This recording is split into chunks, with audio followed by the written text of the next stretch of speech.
Shalom, everyone. I'm Amir Tsarfati here from Connect in Galilee, and welcome to another chapter of our Anchor podcast. Today with me, Sammy Yahood, a what I call social media warrior, Krav Maga instructor, and an outspoken activist. Shalom, Sammy. How are you?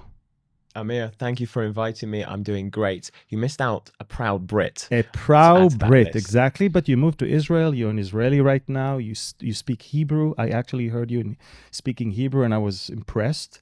How long have you been studying the Hebrew language? Thank you. Yes, I'm Jewish first, but born and raised in London. I've been studying Hebrew properly for the last 2-3 years, maybe 3 years, mostly through an application on my phone, music, and my visits here before making Aliyah. I studied at school. I went to Jewish schools in London, but I never really paid attention. I didn't really understand the significance or the importance of my Jewish identity or even Israel, which is a bit of a shame because I spent so many years at Jewish schools. It took me to leave the Jewish community to really understand the importance. Amazing. And that's the story of many Jewish people all around the world, by the way, not only the Jews in the UK. But Sammy, you're a fighter for not just the Jewish people, but also for free societies, resisting Islamic extremism and also oppression. And, I just came back from London after I recorded an audiobook there. And I must say, London is not the same London I used to know 10 years ago and 15 years ago. I'm sure you also feel that it's a different place. Absolutely. I mean, you mentioned yourself, you didn't do much in London outside of your hotel room and your studio. Correct. And I told you that was a wise decision. London is a jungle, and not in a good way. It's changed considerably. And the way I describe the British people is they're being gaslit into submission. It feels like just only now they're starting to wake up to it. But in London, a phone is stolen every 6 minutes. Wow. Between 1 in 10 and 1 in 12 people in London is an illegal migrant. It's a scary And do you place. see a correlation between illegal immigration and crime? Oh, absolutely. I think rapes have increased by 800% since the year 2000. And it's not because of white supremacy or far-right extremism like the government and the BBC would like to make you believe. Well, honestly, as an Israeli born, first generation in the country after 2,000 years, it's a little bizarre for me, I would say, to still see Jewish people feeling comfortable elsewhere. I travel around the world. I see Jews in Germany. I see Jewish people in Switzerland, in Belgium. I see Jewish people in France. And with all that is going on in Belgium and in France, in the Netherlands, to still see Jewish people there thinking that it's okay and it's normal to live there kind of bothers me a little bit. But I know, and this is where I want to ask you about, what is it like to be born as a Jew in a foreign country, not in Israel? I mean, do you feel that you don't belong there, or do you feel like you are part of that country first and then a Jew? How is it exactly in your mind as a Jew in a different country? That's a great question. I grew up in northwest London, which is probably a community altogether of about 150, 200,000 Jews. It's a massive community. It is. It's fairly affluent, mostly middle class.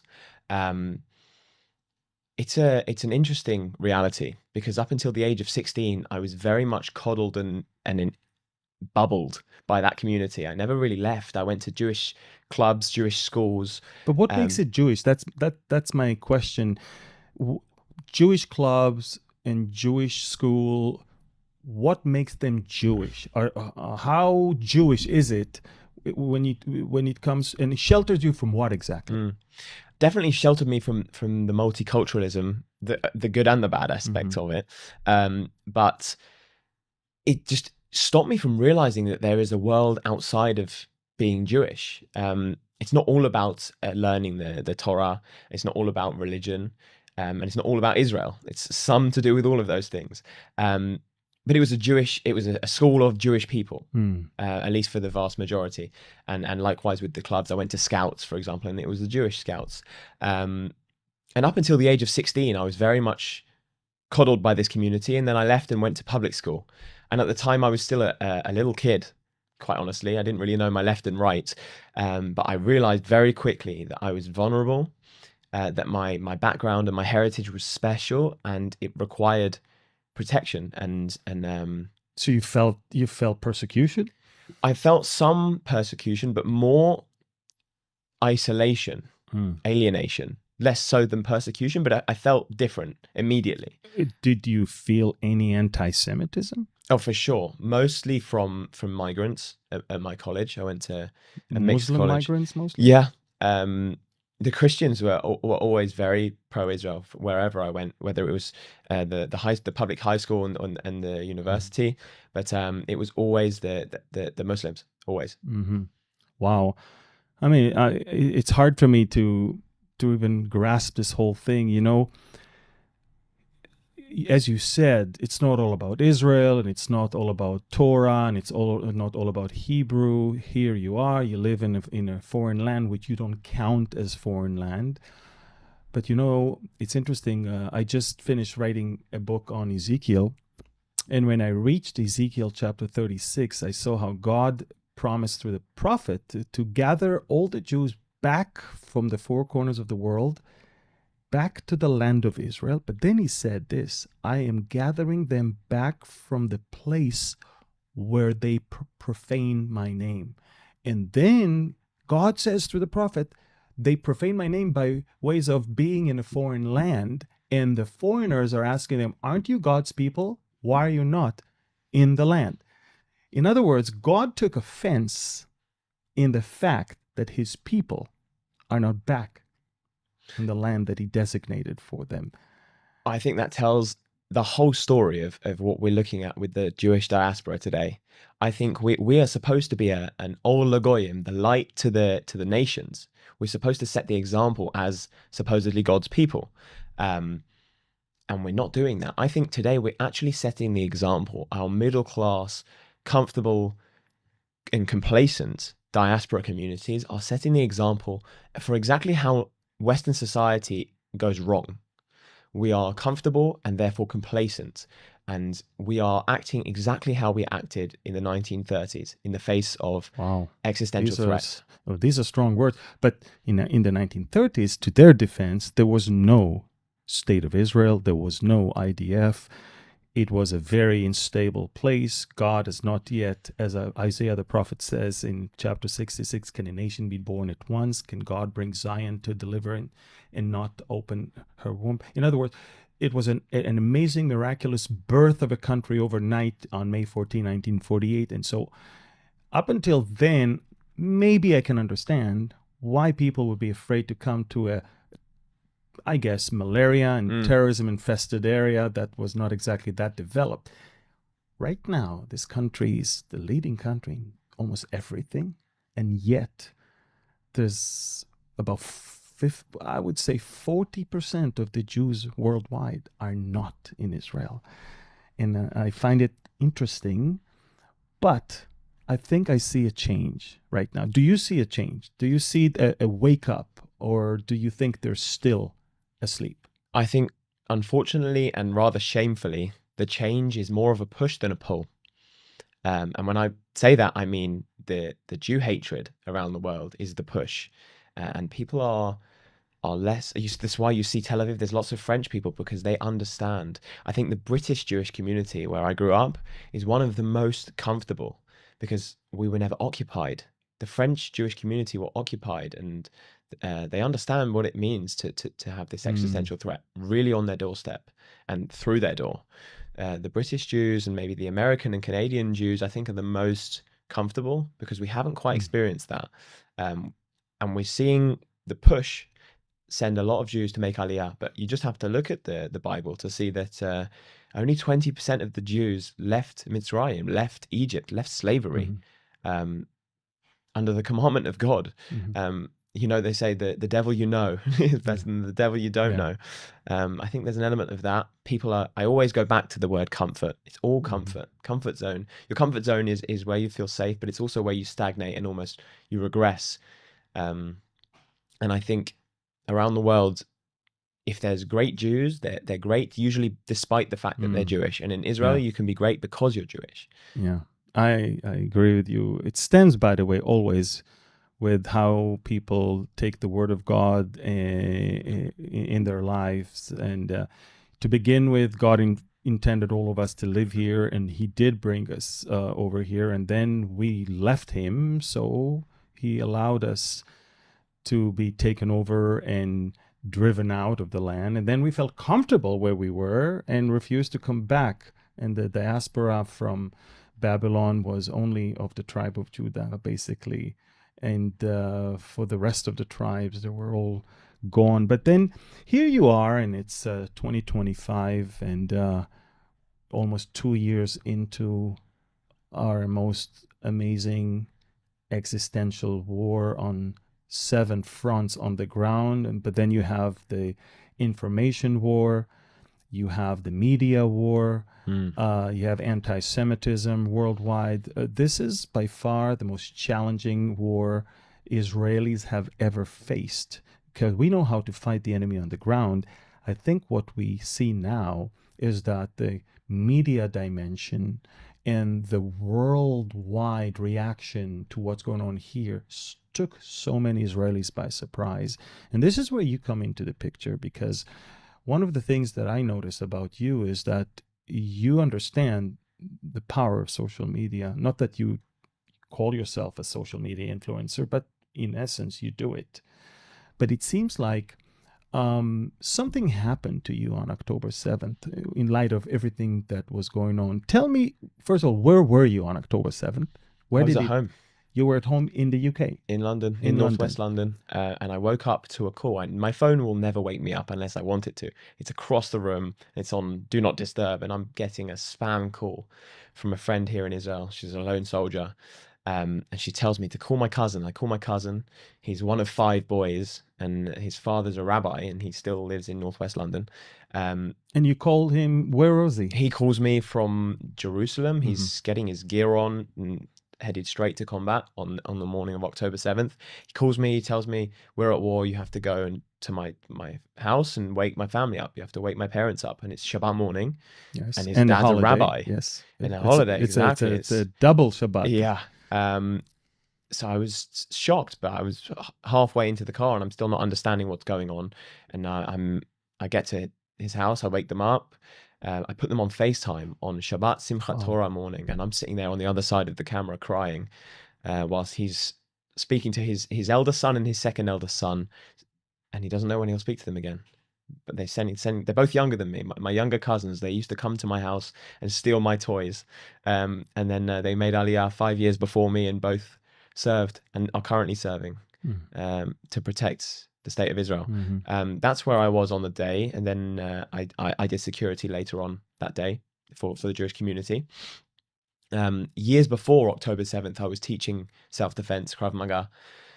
So you were always into that. I was always into that. I used to train self-defense. I've trained for a long time. Um, I knew the world would never be the same again from that moment.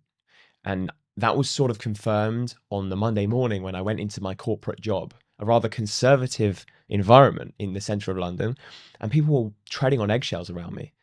People were saying less to me that day than they would usually. And they'd known I'd been in Israel twice that year. They'd known that I have family there. People wouldn't say anything. People said nothing about it. And I knew not only would the world never be the same, I knew that we would never be treated the same, which was confirmed. How many days did it take for the media to flip on Israel before Israel had hardly 30 days, reacted, maybe. if that? Mm. And and I knew that I would never be able to view the world the same again.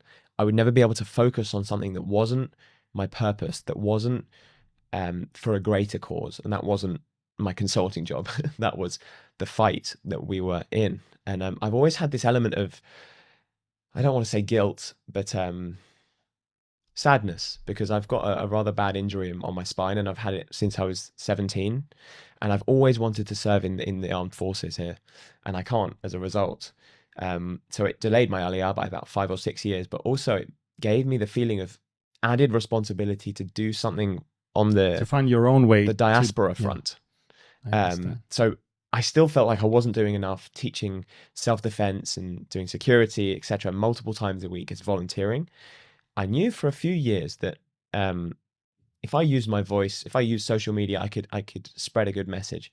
I've never really enjoyed being in front of a camera or speaking so much, but the time had come. I realized my responsibility trumped my desire. Um, so very quickly I gave up my career, and I started by going to these jihadi anti-Israel marches in London.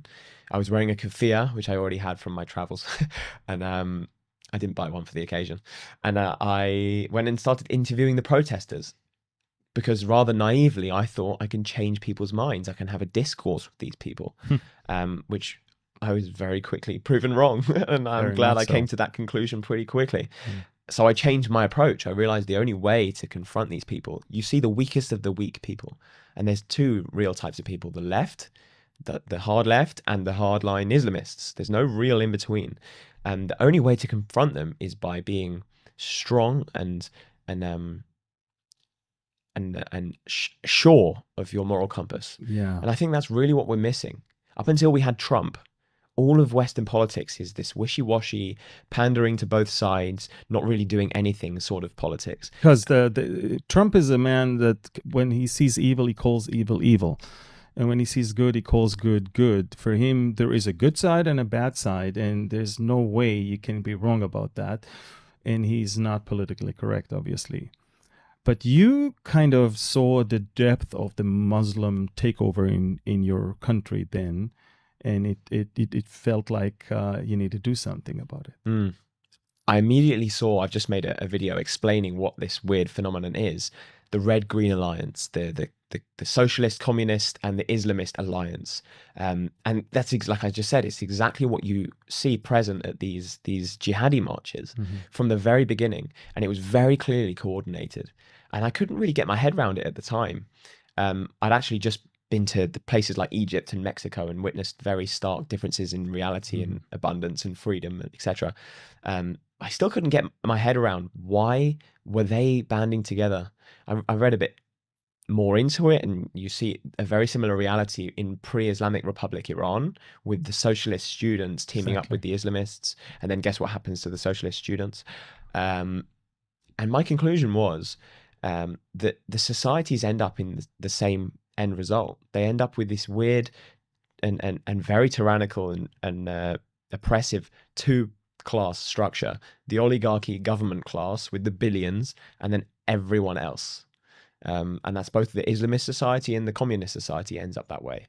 And they both hate freedom on any scale: freedom of speech, freedom of political or religious belief. And they are fighting for freedom, Mm. freedom for Gaza, Mm-hmm. freedom for, from colonialism, freedom from genocide, freedom, all of these empty, hallowed words, and that obviously they're not exactly standing behind them. Earlier, before we started, I said to you that every time I see those protesters, I am amazed how dumb they are in their shallow arguments, and them not even knowing basic things. But then you said something very interesting. You said, actually, they're very smart. So elaborate on that. You mentioned that they're not educated, and I True, think you're that right. many of them are educated, and that's the real problem. But the problem is the education. We've had a very overt infiltration of our education for decades, especially in the US. The number one donor to US universities is Qatar. And it's not because they want our kids to grow up as proud Americans. It's because they are teaming up with other enemies of state, the Red-Green Alliance, to brainwash our kids into wanting to destroy our societies. And this Israel-Palestine conflict is this Trojan horse of ideology. And it's not about Israel, and it's certainly not about Palestinians or children dying, unfortunately, because they like to make you think it's because they've got the moral high ground. Mm-hmm. It's actually about destroying the West. These universities I mentioned before, they're teaching people what to think and not how to think. They are brainwashing people with dogma and ideology, and not teaching people critical thinking, You which is why, attended one of those. yeah, I attended Westminster University, and it was just a jihadi encampment. Unbelievable. People actually went to ISIS after that university, committed terrorist attacks after going to my university. And I was surrounded. I never got attacked at that university, but there was always this Palestine table by the entrance, and I would never fail to approach them and just be surrounded by Islamists. And yeah, that It's was amazing, you know, because we have, I think, some hard proof that in the days leading towards October 7th, and certainly that morning, that's when they began their major push for marches in the streets and protests and everything. In other words, everything was pre-planned. Everything was well coordinated, waiting for the moment, and then they made that move. And as a Jew who lives in the UK, you felt like what? You felt like you're being played, that you're in the middle, you are the victim here, or you're the food that they're trying to feed the animals with. I saw it happening years before. You And already did. the British society, as I mentioned earlier, it is a society I describe as being gaslit into submission. We have been trained to believe our government and believe our media. The BBC is a state media. It's taxpayer funded, and those funds are allocated by the government. And that is a dangerous game. It's a And the very dangerous game. BBC will never call Hamas terrorists, by the way. No. But years before October the 7th, on Ramadan, roughly 80,000 Muslims pray peacefully on the Al-Aqsa compound, the Temple Mount. And the BBC would highlight these. There would usually be roughly 200 anarchists, terrorists, who would store rocks and projectiles in Al-Aqsa, I'm sure you know. Yeah. And the perfect story for the BBC. They'd get their photos of the IDF in their stormtrooper outfit, and they would say, IDF soldiers storm mosque on Ramadan and arrest peaceful worshippers. And they did that at least 2 years in a row with virtually the same headline, the same photos, the tear gas, the arrests in the compound. It's the perfect libel, when obviously we know what these people were going to do with these projectiles and rocks, because the Jewish holy site is right below. And the next day after these stories released, I would be doing security, standing on a street corner or doing mobile security, and we would witness and have to respond to anti-Semitic hate crimes, physical and verbal. Amazing. Virtually the next day or the same week, we were being so how directly do you explain libeled. That? What's the purpose of the BBC by doing that? Well, the BBC has been hijacked for many years by who? By Islamists, by radical leftists and Islamists. It's the same story as the universities and the government. We have the civil service in the UK, which is made up of unelected officials, and we know how problematic that gets. So, do you see any hope? I mean, it's you're giving us this very doom and gloom report on what's going on in the UK right now in media and universities and society in general. Is there any hope for England, for the UK? Not without civil war. Wow. I am. I'm not much of an optimist. I'm very much a realist. I see things as they are. I see things very literally. And I like to view everything in life on a small scale and a large scale as how do we evolve to be? We've been given these illusions in our comfortable Western societies that peace is the norm, when peace is the tiny anomaly. We live in a world where we have danger so far from our doorstep that it seems like it could never happen to us. Somebody said that since the end of World War II, there were altogether only 3 weeks of peaceful days in the world. I mean, Well, we live these comfortable societies with all these luxuries and all these lefties shouting about their moral high ground, when we live in a time where there's more slavery now than there ever has been in human history. Um, and that tells you the whole story, doesn't it, really? absolutely. People are just desperate to shout about something. They've lost their identity and everything. But let's get back to the UK and Europe.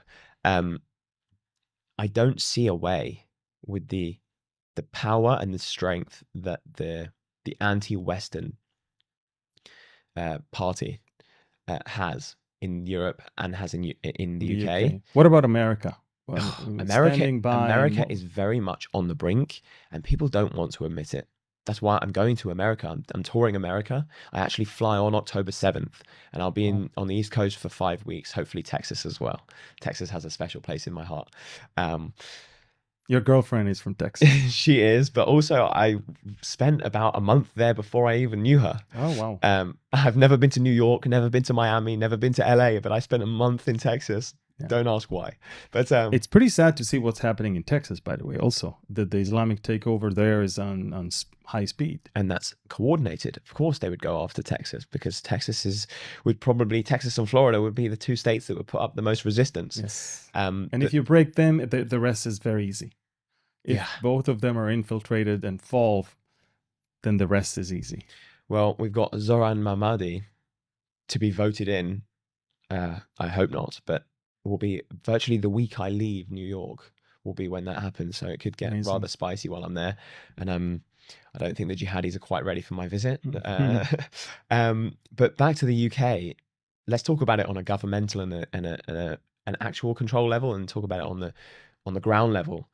Qatar own more assets in London Oh, I than learned the that. Crown. Yes. They own the biggest share of Heathrow Airport, the Shard, Canary Wharf, Harrods. The list goes Sainsbury's. The list goes on and All on the and on. luxury hotels. The list goes Yes. on and on and on. The I think a Savoy. quarter of Mayfair, the most Yeah. expensive part of London, at least a quarter of Mayfair is owned by Qatar. It's a Al Thani family. Yeah. Yes. it's a terrifying state of affairs, and that's just on a political level. We have I think How come people allow? I know it's money, obviously, but how come Qatar is so powerful in the UK? What gives them so much power over other pretty powerful countries? That it seems like Qatar is way more powerful in the UK and in London in particular than any other country. Why Qatar of all places? I know they have money and they pay their way for everything, and they bought their time for FIFA, and I mean virtually anything they want they can get because they pay their way. But is it like are the London officials that corrupt, or what's going on here? I mean, to say they have money, Amir, is an understatement. Elon Musk has a lot of money with a B. Correct. Qatar, it starts with a T. Yes. Everything is child's play around the world to Qatar. And yes, we are that corrupt in the UK. The UK and Britain has been known to harbour Arabs for a century or longer, since we carved up the borders. There is a two-state solution. It's called Jordan. Exactly. The British drew it up. Since long before then, we've been harbouring Arab oligarchs. I don't know exactly when the Islamist encampment started. I don't know whether it was all the way from the start, but likely, because Islam has not changed. It's a tough one. But you have, for example, at least the last general election, at least 5 members of parliament were elected solely off of their support for Gaza. Nothing to do with Britain, British politics, anything on the ground in Britain. Just because they supported Gaza, they were voted in. Supported Hamas, basically. Yeah, exactly. And this is a terrifying statistic, and please fact check me. No. I Please. actually, not only that I know that, I reported the staggering number of mayors now in not just in London but all around London that are one after the other. These are Muslim mayors in cities that don't even have necessarily Muslim majority yet, but they will obviously. but it seems like this is the Muslim Brotherhood type of spreading of Islam. They're not necessarily spreading it by killing people first, but it's through society, through politics, through charity, and all of that, through gaining some support in sports and other thing. I mean, you can see Qatar on every shirt of football players and other things like that. It seems like, as you said, I think 20 to 40% of the shares of Heathrow are owned by the Qatari family, which British is Airways, I forgot to mention British Airways. wow, That's the whole story. amazing. But the terrifying statistic I want you all to fact check me on, because you shouldn't take my word for this.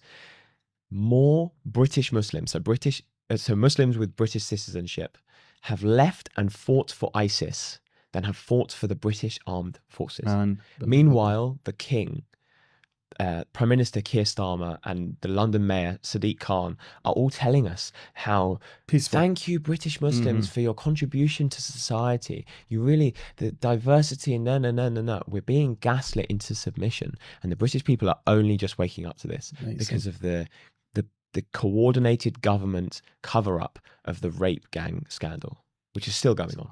Horrible story. I mean, I looked into it a few months ago. I couldn't believe how everybody's hiding behind Islamophobia, as if there is Islamophobia. There's no such thing, you know. No one is attacking Muslims for being Muslims. The only problem people have with Muslims is what Islam is promoting in or allowing or uh, encouraging.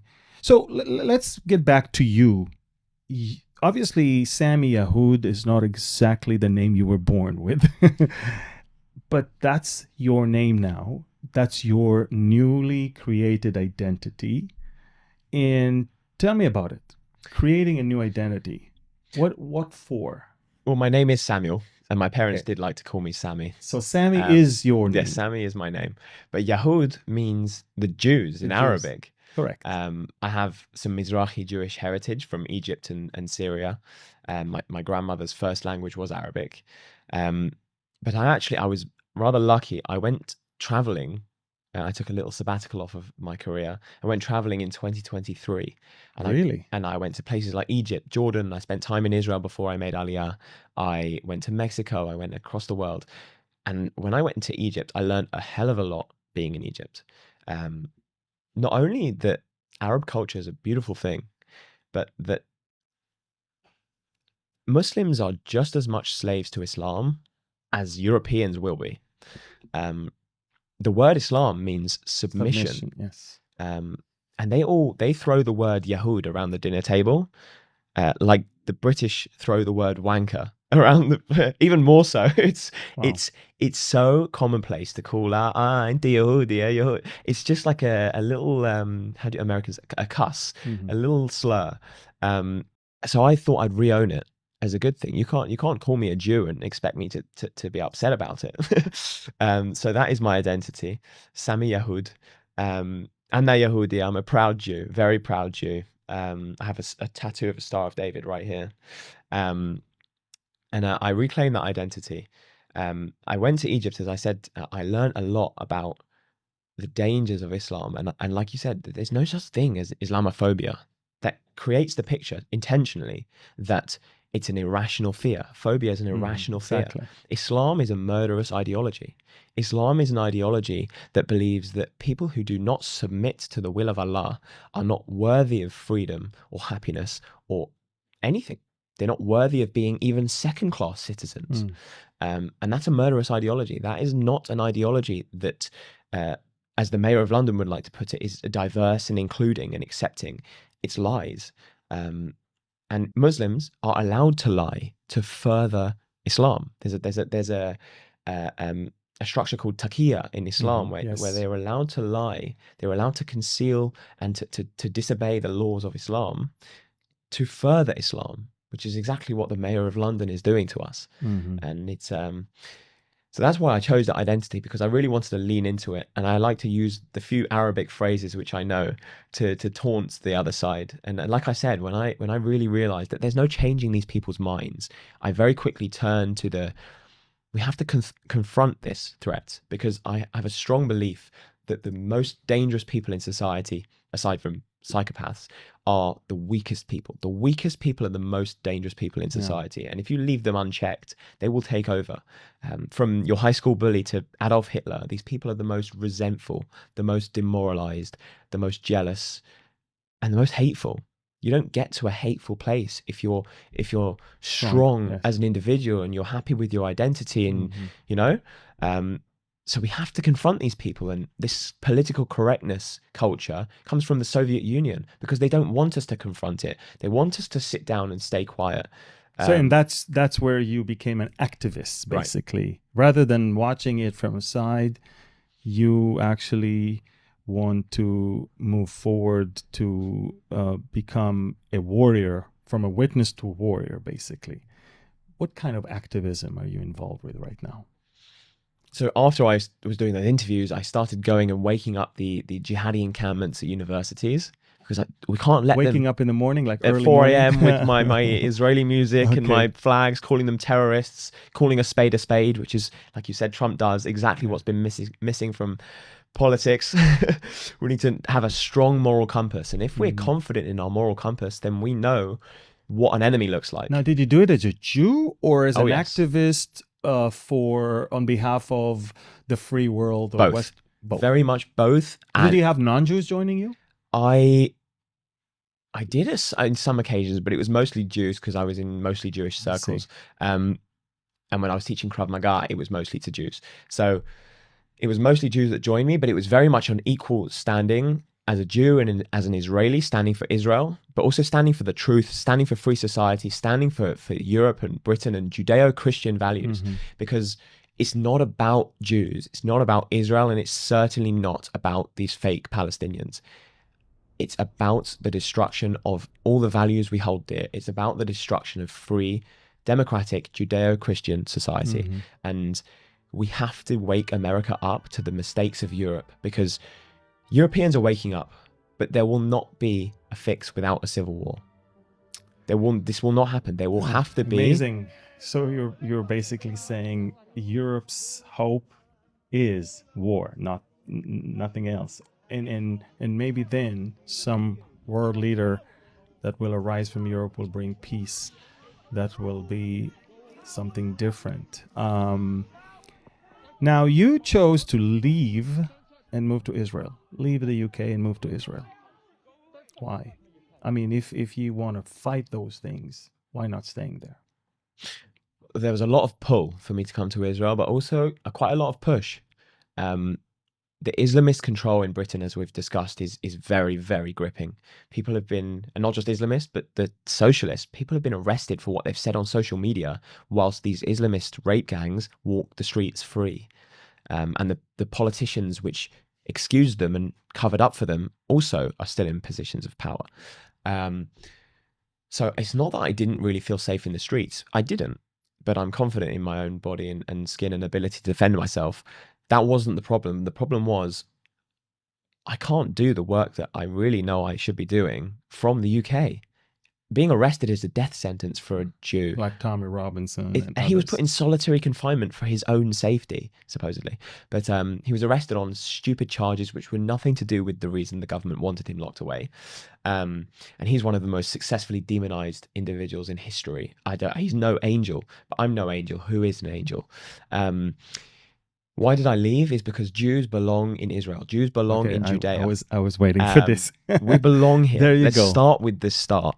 Jews belong here. You mentioned the Jews should all be returning from the four corners of the earth. Absolutely. And I think, and I really think that Israel is both a refuge place for the Jewish people, but also the front line in that battle for Western civilization.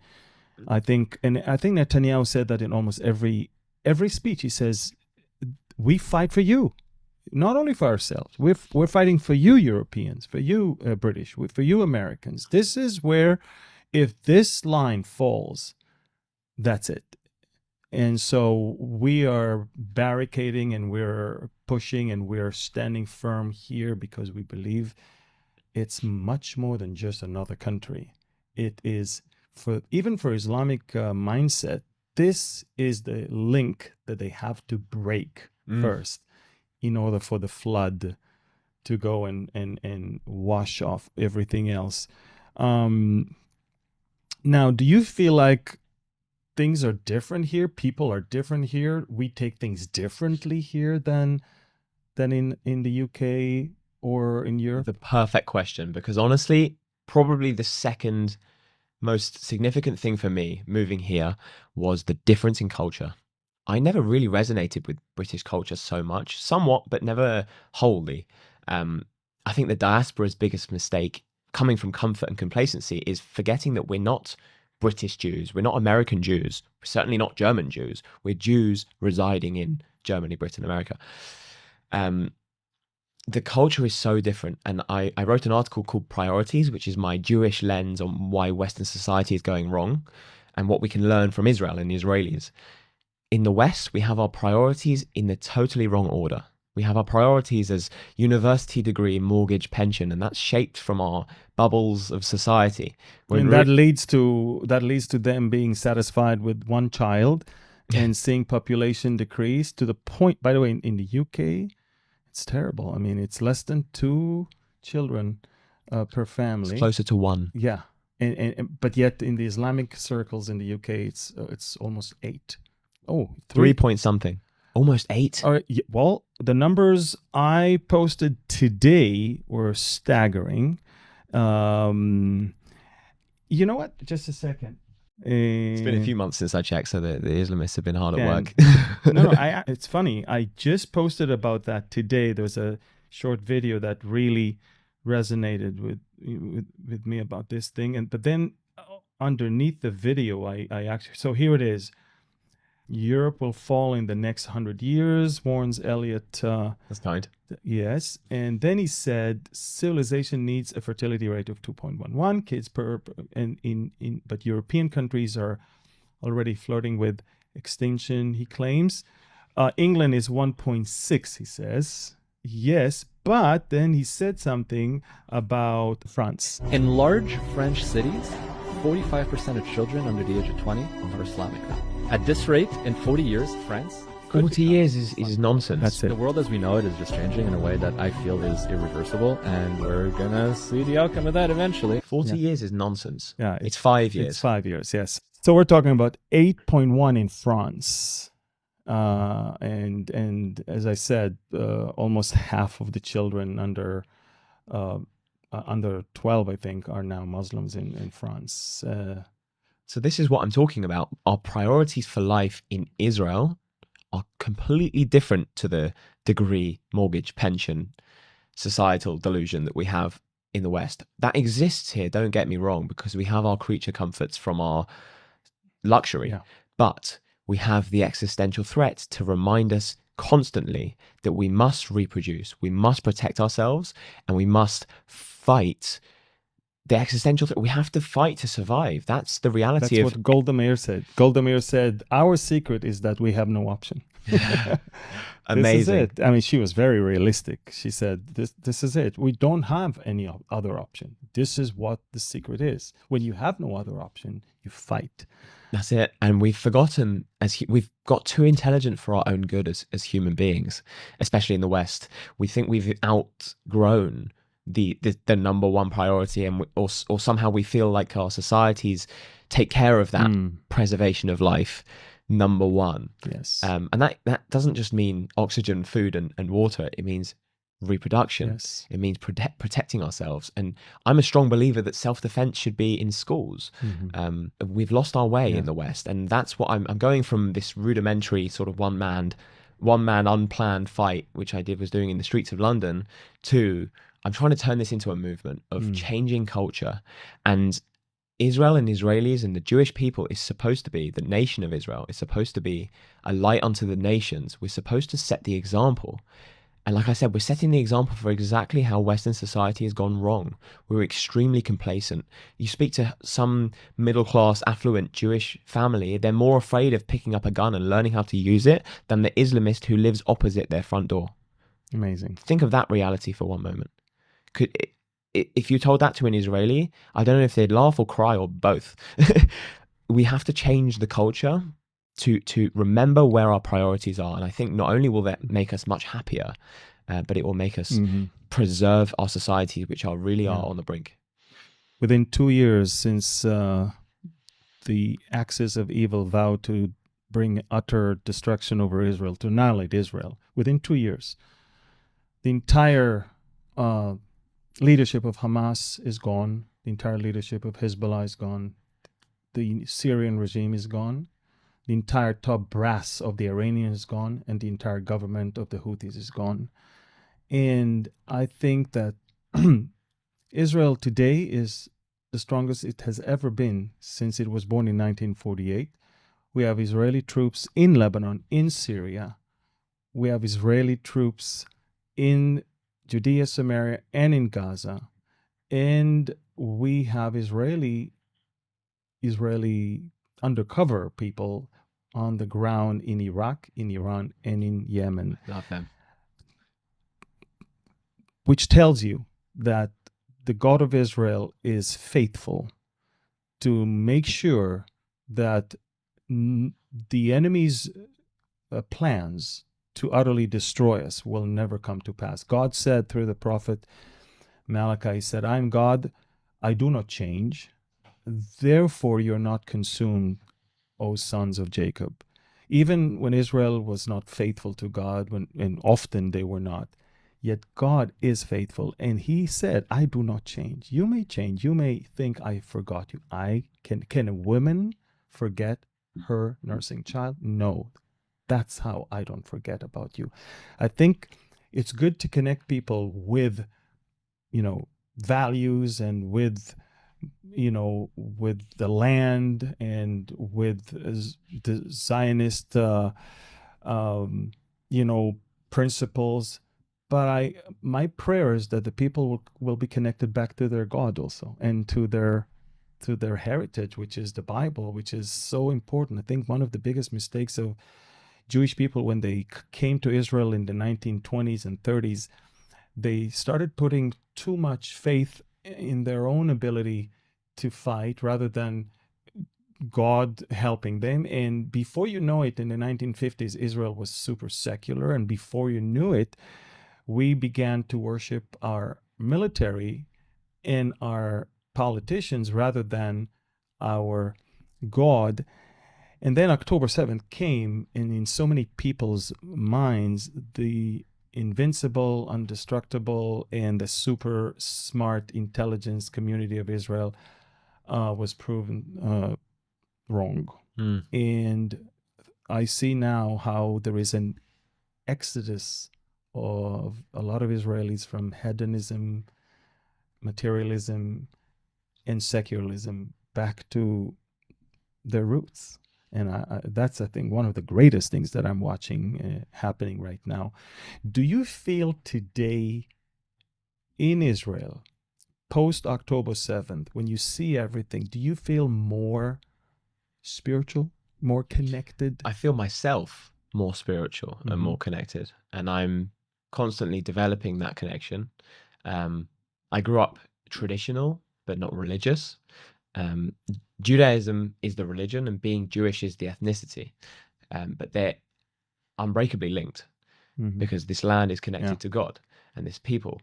And absolutely, it's amazing what facing directly an existential threat will do to bring you closer to God. Yes. People always say that on their deathbed they see the Lord, they see God, they see a higher power, and I think that's 100% the truth.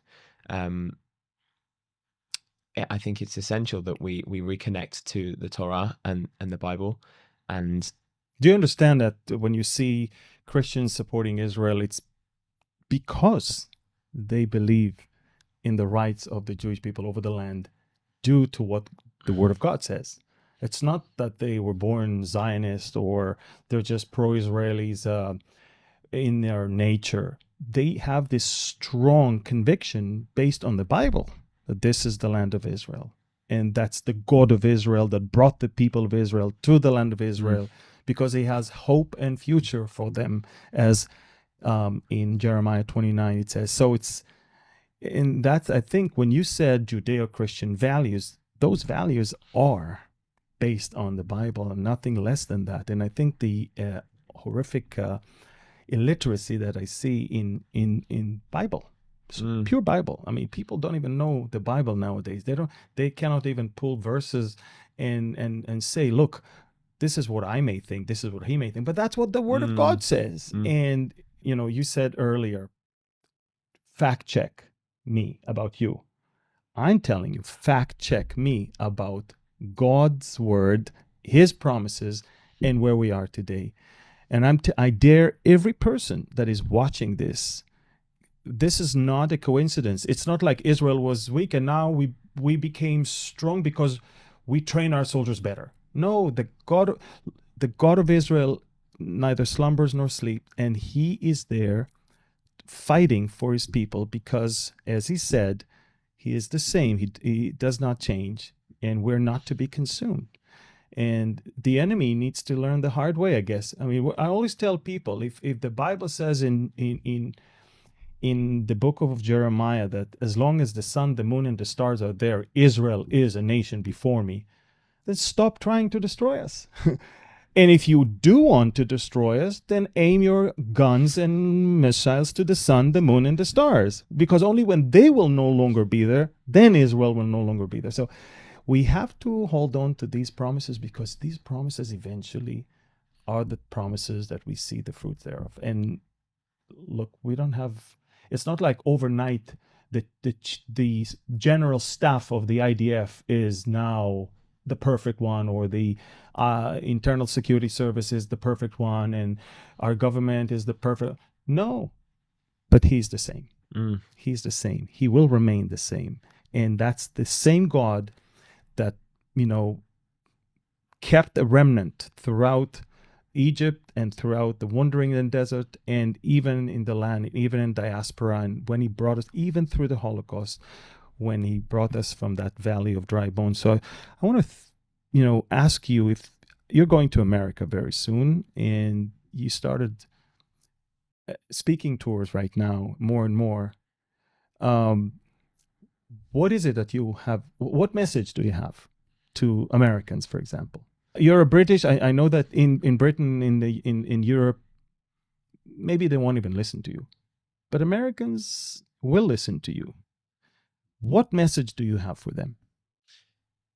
First of all, we have to learn from Europe. I think Americans are not shy about their opinions on what's going on in Europe. I think everyone knows. Maybe they don't particularly want to admit it or really take on what's going on, because it's very much going on their own doorstep, and they're not doing so much about it. I think the miracle of Trump getting back into the office, and it's nothing short of a miracle, I is agree being with you. taken very much for granted, just like all of our so-called basic freedoms and the abundance which we have enjoyed for a number of decades now. But the main message which I'm coming with is that the vast majority of human history is tyranny, brutality, poverty, famine, all of these horrible things.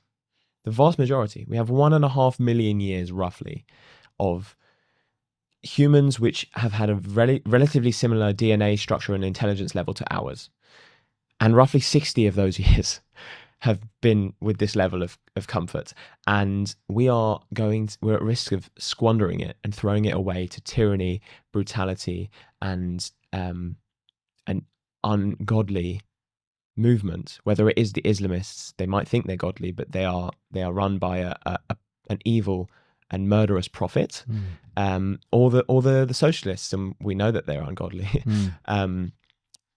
We have to understand our privilege, and I think that that world travel really gave me that perspective to understand just what an anomaly and a blip in time we're living in right now. Not just that the Jews have Israel, that's a blip in time in itself, but the fact that we can order food and turn the air conditioning on, it's just, we're living in this dreamlike world, and we're in a dream. We are dreaming, and even though the enemy is on our doorstep, we're stuck in this dream, and we have to go back to our priorities, learn from the nation of Israel, because the moment Israel forgot its priorities and started being distracted by internal conflict, internal political conflict, it was reminded that it doesn't have another choice, as you said. We started on a personal level, and I want to end on a personal level. We're going to land right now back to the suburbs of London, where your family lives. What do they think about what you're doing now? And what do you think about them still living there? And the last question is, what is your message to them? If they were to watch this right now, what would you tell them? So first of all, I love them very dearly, all of them. And I'm grateful that they're moving out of London, but I think that's just them avoiding the real problem. I think they've spent 5 or 6 decades of their life in the UK and in Britain as proud Brits. They consider themselves as British Jews, and I think that's their comfort and, unfortunately, complacency, allowing them to feel as though they're assimilated. That's exactly Do how you have siblings? I have an older sister and a younger brother, yes. And what do they think about you and what you do and your calling? They think I'm crazy. But you know what they say, crazy is often right just too soon. And I love them very dearly, and I wish I could have a deeper conversation with them about these topics, but it's difficult. Yeah, it's a very emotional topic for me, because I'm very, very nervous and worried about the future of Europe. I think it is only a violent one, as I've mentioned. Do you see they don't see things the way you see things? In other words, the danger that is looming in Europe and the UK, do you think they're indifferent to it? Or do you think they try to hide it? I think they tried to hide from it somewhat. But so they are concerned, but they don't think moving to Israel is the answer.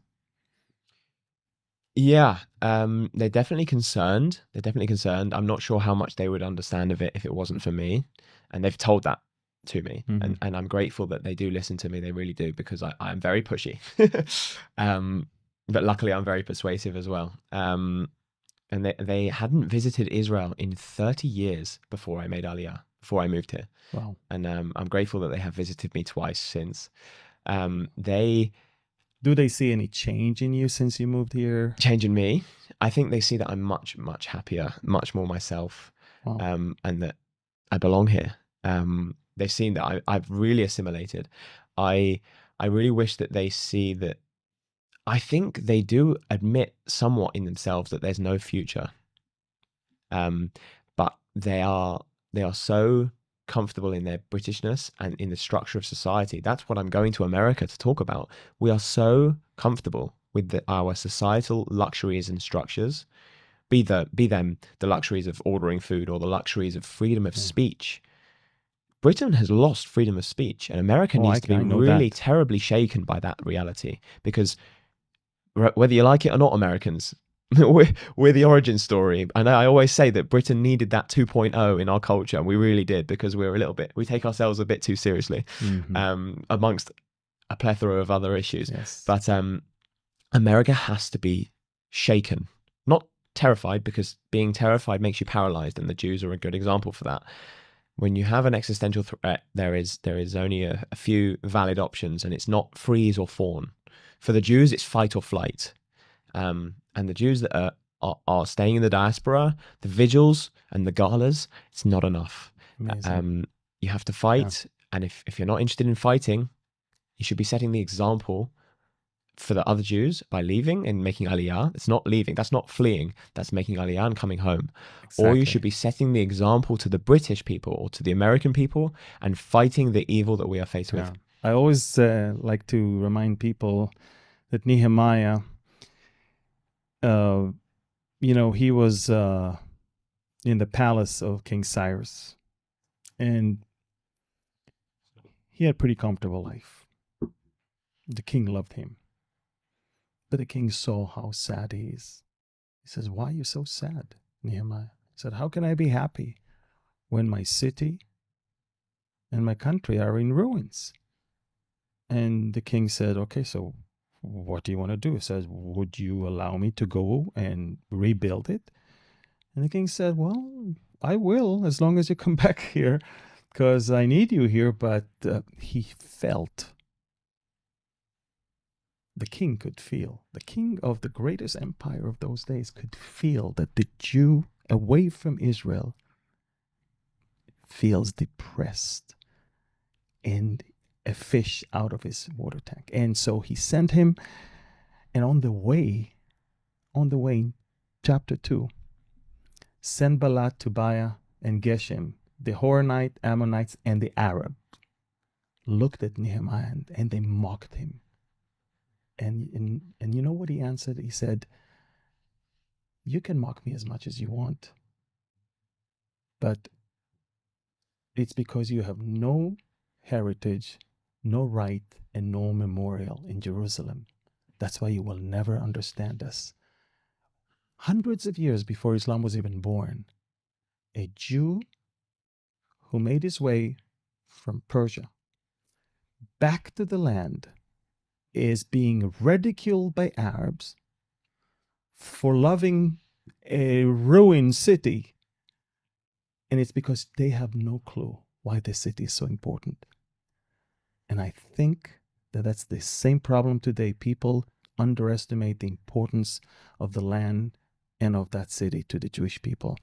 And nowadays, 2,500 years later, I wish Jewish people will start feeling once again uncomfortable and depressed for being away, and tell everyone around we cannot be happy unless we're back where we belong, because we're the only ones to whom God gave rights, memorial, and heritage in that place. And I think you got it already. I think that thing clicked in you. And I pray that it will happen to your parents, to your siblings, to the Jewish people in the UK, to the Jewish people in Europe, and believe it or not, to the Jewish people in America also. I think eventually the Jews must be back. And I will be bold even saying that there's enough room for all the Jews here. The Negev is big. Even Gaza is ours. I think Gaza has to be resettled by Jewish people. Well, I say all the time, Jews to Judea now. We are Absolutely. from Judea. Some of the most significant parts of our history are in Judea and Samaria. Absolutely. But I want to encourage you, don't feel the one that is not normal or the one that is, different. This is exactly how every Jew should feel. And those that don't have it, they need to have their ways changed. They need to get back to their roots. And as I said, all I did is quoting the Bible. That's the thing. That's what most people lack, is the understanding and the knowledge of the Word of God that will give them finally the understanding of their purpose also as Jewish people now. So, Sammy, I want to thank you for being our guest here at the Anchor podcast. And I want to tell you that in the lower third of this screen right now, we're going to have your social media details that will allow people know where you are, what you do. So I want to encourage people to follow Sammy. It's very important work. And wherever you are, when you see Jewish people, love them, pray for them, and remind them that this is where they belong. Until next time, I want to thank everyone for watching this Anchor podcast. Share it with as many people as you can. Thank you, and God bless you from Galilee, Israel.